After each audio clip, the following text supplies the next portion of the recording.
everyone. Welcome to this edition of Canton Contact. I'm your host, Peg Stevens. My first guest today is here to give us an in-depth look at road maintenance within the Canton community. Here with an update on the roads is Canton Supervisor Pat Williams. Supervisor Williams, welcome to the show. Thank you very much for having me. I understand that roads are a very hot topic right now in Canton. What are we currently doing to fix the roads?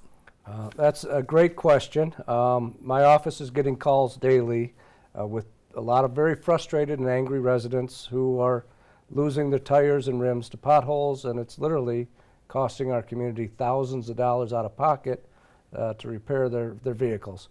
In Canton Township, we don't own the roads. They are owned by Wayne County. That being said, we are in constant communication with Wayne County to let them know where the biggest problems are in the community and helping them to prioritize what they should be working on for us. And do our taxes actually go to pay for road repairs? No, that's a very, thanks for asking that question, because it's a misconception a lot of the residents have.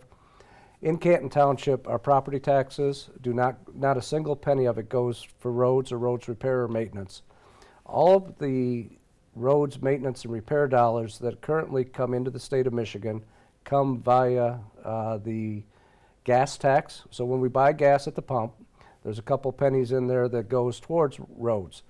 Those dollars flow to the state of Michigan, and then the state then distributes it back out to individual cities, or Wayne counties in our case, counties, for them to repair and maintain our roads.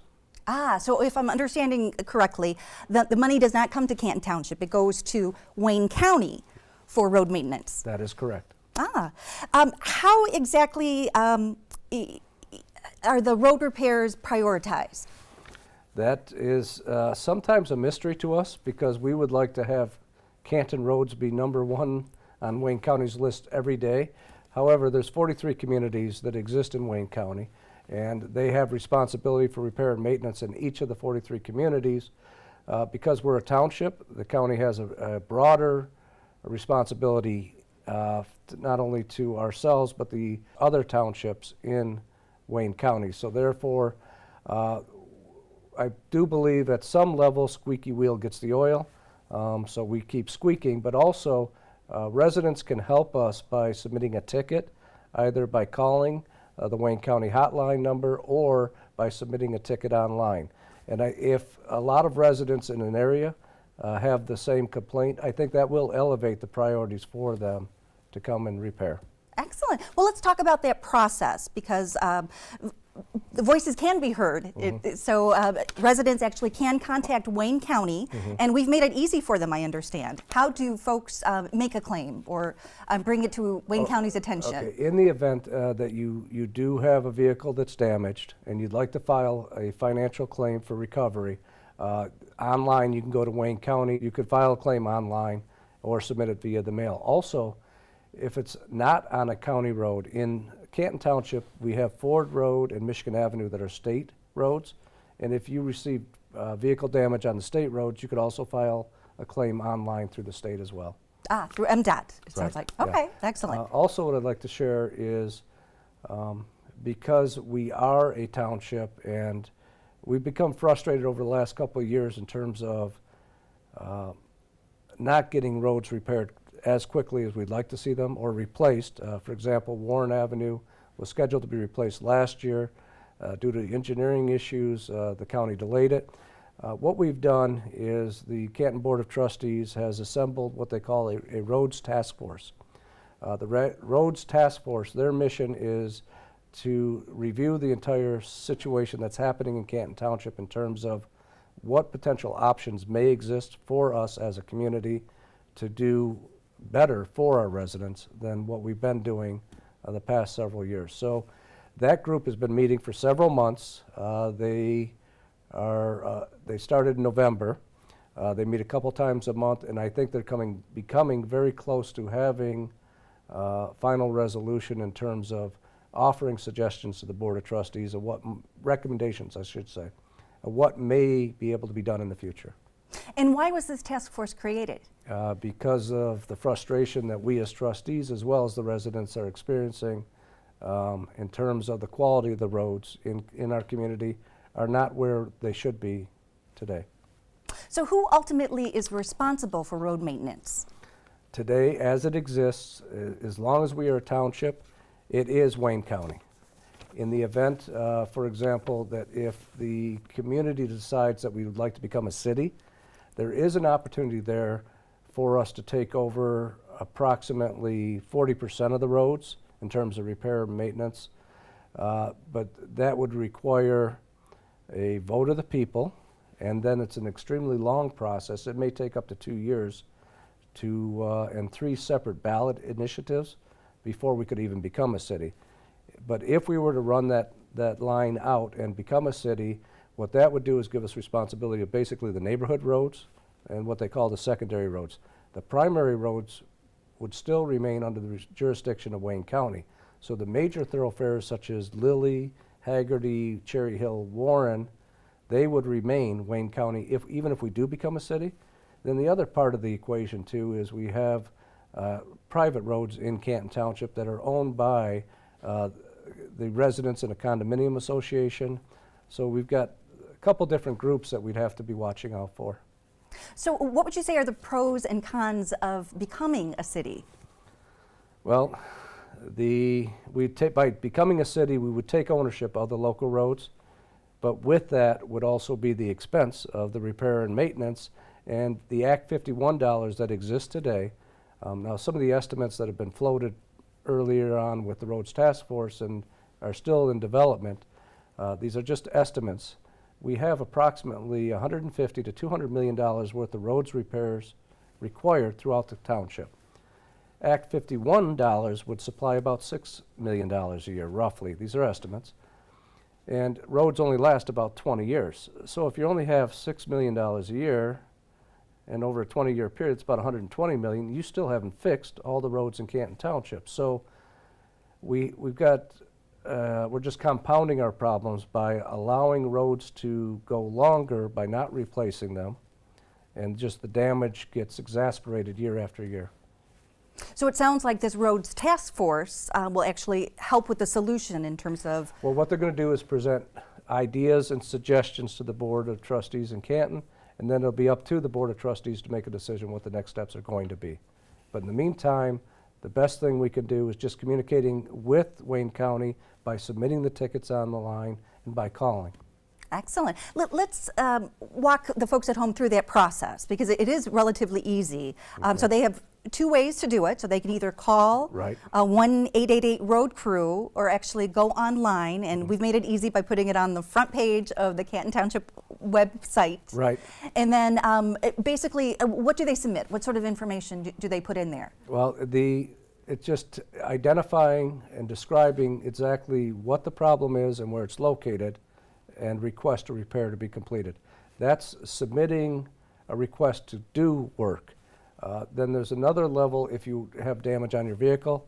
There are forms to be completed to be submitted to the county, and that also can be found online. Excellent. So if I'm understanding you correctly, Canton Township cannot legally go and repair any roads within our community. That is correct. We don't have jurisdiction, and it would actually be creating a liability for the community if we were to try to do that. So ultimately, we need to rely on the citizens to make Wayne County or the appropriate authority aware of the hazardous road conditions. Absolutely. Anything the residents can do to help us communicate to Wayne County what our needs are is helpful, yes. Excellent. And where can folks go for more information about Canton roads? Again, Canton website, or you can Google Wayne County roads online, submitting a ticket, and they'll take you right to the site. Excellent. Well, I understand that you have some good news about the Lilly Road Bridge. Oh. Could you tell us about that? Yes, absolutely. We have finally got a commitment from Wayne County for the Lilly Road Bridge to be replaced spring of 2019. Now, it's not as fast as any of us would like, but at least now we have a plan and a schedule that we can follow. And it sounds like they are making it a priority. Yes, they have. They've already engaged an engineering firm to begin the design work for the replaced bridge. Excellent. Well, Supervisor Williams, thank you so much for stopping by and giving us this road maintenance update. Thank you. Thank you for having me. We will be right back with more Canton Contact. Hi, I am Community Relations Officer Patty Esselink with the Canton Police Department. I'd like to take this moment to remind you to lock your vehicles. Leaving your vehicles unlocked may result in you becoming a victim of a theft. Simply locking your vehicle doors could prevent you from becoming the next victim. Never leave your laptop, iPod, GPS unit, purses, or wallets within your vehicle. Remember that you are the eyes and ears of our Canton community, and if you don't lock it, you may just lose it. Hey folks, Canton Township has an app. My Canton is the official mobile app for the Canton community. The app provides a connection between the township and its citizens and visitors. Enjoy convenient access to local officials, businesses, and event registration. Whether a resident or visitor, this app delivers access to community news, events, emergency alerts, and more. Download the MyCan app today and connect with the community. Available at Apple and Google Play Store.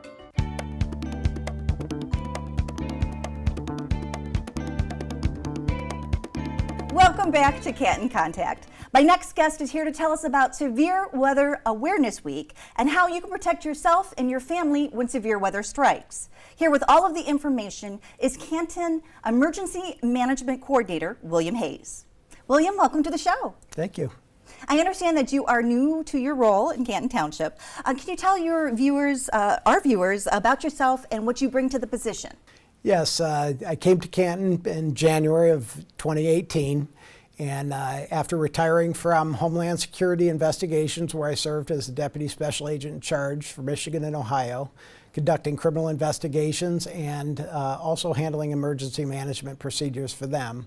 From there, I went to the University of Michigan and was the Continuity of Operations Specialist, where I handled the continuity plans for the 19 colleges, business units, as well as the athletics for the university.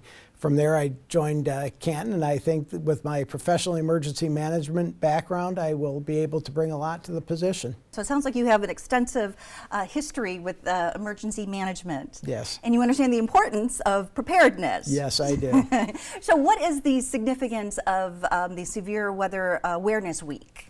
Well, first, the Severe Weather Awareness Week for Michigan is going to be April 8th through 14th of 2018, and we take this opportunity to educate the public on ways to prepare themselves for these violent storms. They quite often occur with little or no warning, and so that's really why we need to be prepared for them. I see. And could you tell us what the difference is between a severe thunderstorm and a tornado? Sure. A tornado is a violent rotating storm that comes from the lower portion of a thunderstorm, and it extends all the way to the ground. Tornadoes can have winds generally in the range of about 110 miles an hour. They can go up to 200, 250 miles an hour when they're extreme. Whereas a thunderstorm is a storm that has hail in excess of 1 inch in diameter or winds exceeding 58 miles per hour. Ah, okay, so very forceful winds then. Correct, okay. yes. And then what would be the difference between a funnel cloud and a tornado? There's very little fundamental difference between a funnel cloud and a tornado, other than that the funnel cloud does not extend all the way to the ground. Although not all funnels develop into tornadoes, a funnel cloud can very rapidly develop and extend all the way to the ground where it would cause damage on the ground. That's the damage we tend to see. But fundamentally, there is no difference. And I know with watching weather reports and updates, there's often, the watch and the warning. Could Correct. you tell us the difference? So in a thunderstorm warning or a tornado warning, thunderstorm watch or a tornado watch, depending on which variation you have, would just indicate that the weather conditions are favorable for such a storm. You should still be prepared to act because those weather conditions can change very rapidly. Whereas in a warning, that means it's either been indicated by radar or a train spotter has either observed a tornado, a funnel cloud, which would then indicate that you need to seek immediate shelter to prevent imminent harm. Okay. Can you also tell us a little bit about the outdoor warning sirens? Because I know this time of year we get into that where we hear them quite frequently. Correct. So Canton has 16 strategically placed sirens covering the entire township. The siren system is being upgraded currently, and what we would suggest is that when people hear that tornado siren or that outdoor warning siren, it's often referred to as a tornado siren, but it should be really characterized as an outdoor warning siren to help alarm and alert the outdoor public, people who may be away from their cell phone or other media sources, that there's some condition that requires their immediate attention. When you hear that sound, you should go inside, seek shelter, and then tune to local radio station or TV station to get further information about what conditions exist. The outdoor warning siren will be activated when there's a tornado indicated by radar, when there's a wind event with winds exceeding 70 miles an hour, or for other significant emergency events such as an industrial accident, a nuclear disaster, acts of terrorism or war. That's why we encourage people to seek shelter immediately and then get additional information from reliable sources on the radio or on TV. Excellent. Now, you mentioned that, knowledge, people should seek out information. How should folks get notifications, or what should they turn to for credible information? So WJR, WWJ, so News Radio 760 or 950 AM, or any of your broadcast media, WJBK. 247. Channel 247. Absolutely. Will have that additional information that you'll be seeking. Okay. And now, in terms of the outdoor warning sirens, not tornado sirens, I grew up in that generation, so the outdoor warning siren, are they tested at certain times? These are tested every Saturday, the first Saturday of every month, excluding December, January, and February when most people are not taking outdoor activities. We're just getting back into that spring season when people are back outdoors again. That testing will begin March and run through November on the first Saturday of the month at 1 o'clock. There's no need to take action if you hear them during that time, but it may be a good time to just remind your family and re-educate yourself on what you would do in the event of an emergency should you happen to hear those sirens go. Absolutely. And I know it's important now to prepare. So what recommendations, what tips can you give the folks at home to, start thinking about what they should do when severe weather strikes? Right. This is the most important thing. This is the message we really want to strike home, is we want everyone to have a plan. As I said, these storms can often happen with very little onset or very little notification or warning. And so you need to be prepared. You don't want to make that first action once the tornado is on its way. You want to have a plan in advance. Make sure your family, your friends know what that plan is. Typically, it would be to go to the lowest room in the house, a room that doesn't have windows, skylights, glass doors, that type of thing, on an interior room where you can seek shelter. Begin turning on your radio so that you can get the additional information that you might need. And then stay tuned, stay alert for our changing weather conditions. And also, it's very important that you have a preparedness kit, a disaster preparedness kit for every member of your family.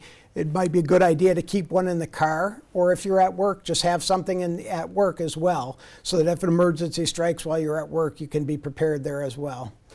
It's important also, we do drills at our schools. Many businesses have fire drills and tornado drills. Why not do them at home as well with your family? You spend much of your time at home, so it's very important to have those drills with your family members as well. Some excellent information there. We're almost out of time, but if folks want more information about Severe Weather Awareness Week and then also just Canton Public Safety in general, where should they go? I would direct them to our website, cantonpublicsafety.org.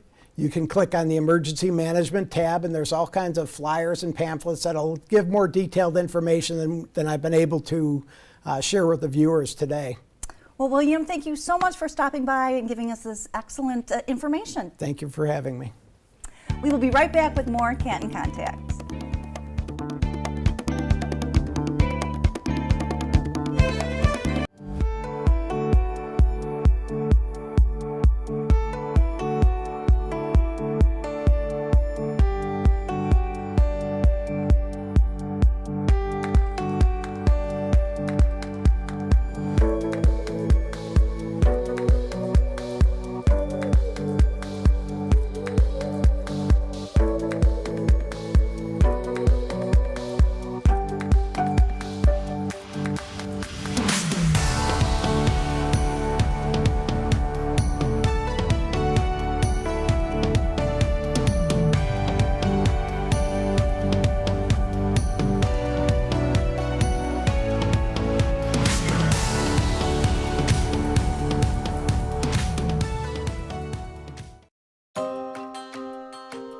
I'm Officer Patty Esselink with the Canton Police Department. School is in full swing. The signs are out and the lights are flashing, reminding us to reduce our speeds and be patient. Students belong in the school zone. Your distractions do not.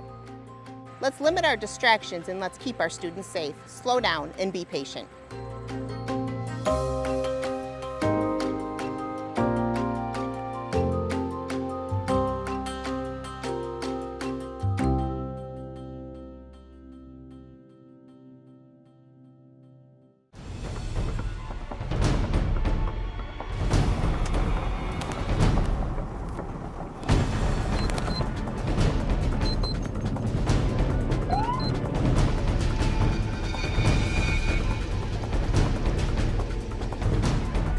Afternoon. Keep your hands on the wheel and your eyes on the road so that everyone can make it home.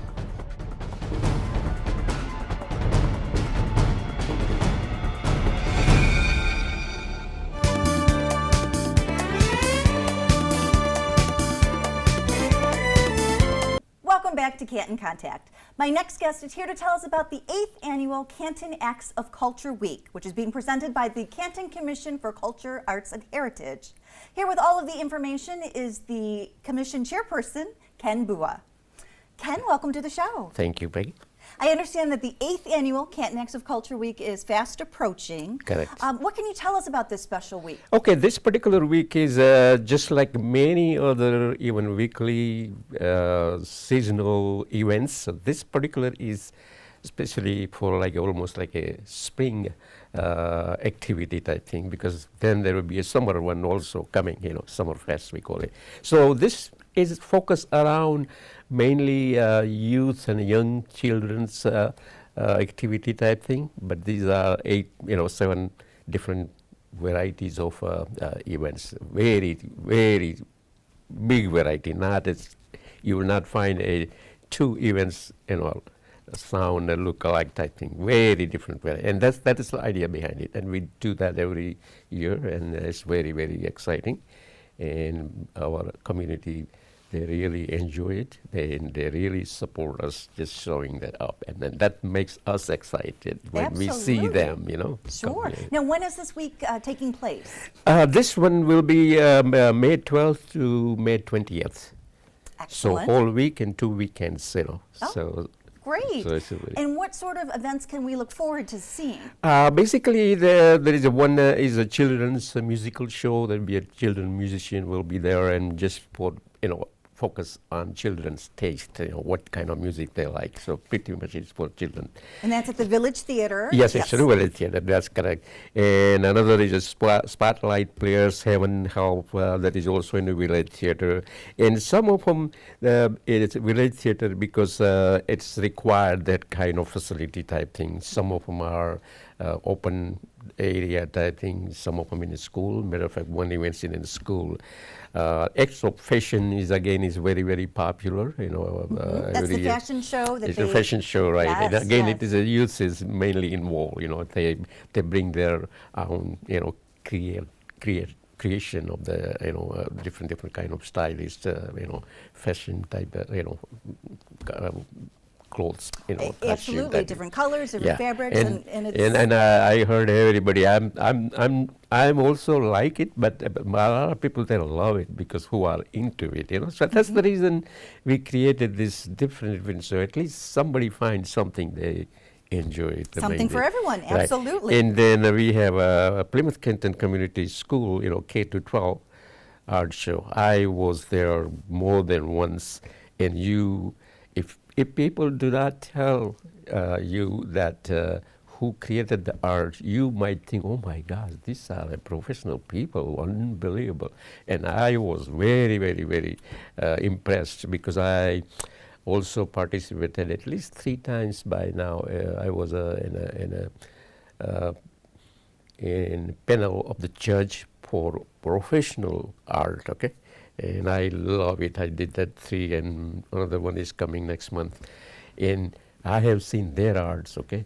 And when I see these children's arts in the school, it is very impressive. That age and their imagination. Arts is not just a line of pencil or color. it has a lot of thinking behind it, okay? And A lot of emerging talents. exactly right. And that's how, if anybody who appreciates the arts, they listen to look at that different angle. Okay, how this artist came up with this idea? What he's trying to tell us? So if you ask while you enjoying that creation, that really makes you think, and then you appreciate even more. Absolutely. And every time I go there, oh my God, one after another, unbelievable varieties. So I really impressed with that. Oh, very impressive. And in both sides, unbelievable participation. Artist side, we also invite in our neighboring cities too. And when it comes to show, people comes all day, and it is almost a day-long program. And parents comes with the kids, and all day people, there is a flow of people. And There's a great appreciation for art. exactly right. That Absolutely. tells you that, hey, there is something going there, people loves it, okay? And Now, as the chairperson for the Canton Commission for Culture, Arts, and Heritage, I know you all work year-round to put on a Yes. variety of events. that is correct. Yeah. That is correct. What sort of events do you offer throughout the year? Okay, we try to, first of all, try to bring varieties. So at least everybody finds something they really love it, and hopefully even more than one. So our focus is, say in the winter time, we have a big, at least two, very big, and this is around multicultural community. See, Detroit is a very diverse community, and we all enjoy each other and each other's art and everything. So we have one big one is we call international festivals. It's a 5 plus 5.5 hour long program, 400 plus performance, and this is on stage related, and 20 different group of people who come all around Michigan. This is not just Canton or just Southeast Michigan, all over, and they love to be part of it, and we welcome them always, and we provide whatever they need. And this is the bigger the program is, require a lot of involvement from our side also. And Canton is very lucky Yes, to have the we commission have working so hard. exactly right. Now, we're almost out of time. Where can folks go to get more information? Okay, more information. We have a website called Canton Commission for Culture, Art, and Heritage. We have a website. Go there and you will find all the information, who are the people involved in, what kind of varieties of program, and there is a calendars wise you can check. And second thing also, our focus, monthly focus. That the county puts out, They focus on every month, so you can check, what is going on right now, type thing. And if you're looking for a few months from now, then website is the best. Excellent. Well, thank you so much for stopping by You're and telling us about welcome, this and special event and what you do all year round. Thank you, and thanks for having me here. I enjoyed it. Okay, and anytime if anybody wants to learn about our activities, they can even contact me also. Feel free. But the website and focus is always give you ongoing activities and information. Thank you very much. Well, that's going to do it for this edition. Thank you so much for watching, and we will see you next time on Canton Contact.